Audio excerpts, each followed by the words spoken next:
would colloidal silver work on flesh-eating bacteria? Okay, again, I can't diagnose or treat a condition, but I will say that it has been proven effective. They're actually doing studies now on like MRSA, what are called penicillin-resistant or vaccine-resistant pathogens. And colloidal silver, or silver in general, is one of the few things that seems to provide any benefit to viruses and bacteria that have become resistant to the majority of penicillins, vaccines, and pharmaceutical drugs that we use. Gosh, isn't it awful? You know, they're running out of ideas with the antibiotics, and so they're turning back to what worked in the good old days. Well, it's sad though, because you know they won't allow people to share information, such like we're trying to do, about the different uses. What can colloidal silver be used for? So they'll tell us that we can't actually talk about these things.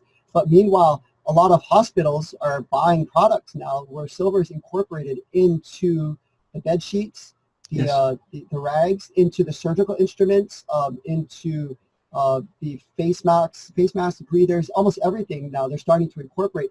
I read about a medical facility in Germany last week that they're doing a trial run where they've almost everything that they use for surgeries and in their hospital rooms is coated with nanosilver into the materials, and that's supposed to help prevent the spread of pathogens and bacteria, viruses.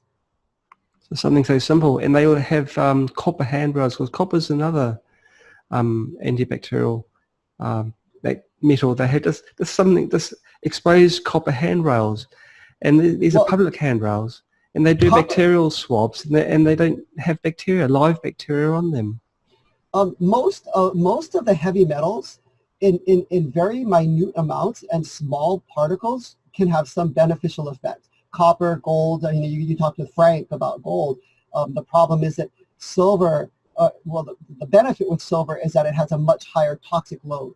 So you can ingest colloidal silver at a much higher rate or a higher volume than you could, say, colloidal gold or colloidal copper before it becomes toxic within the body. That's good to know. Okay.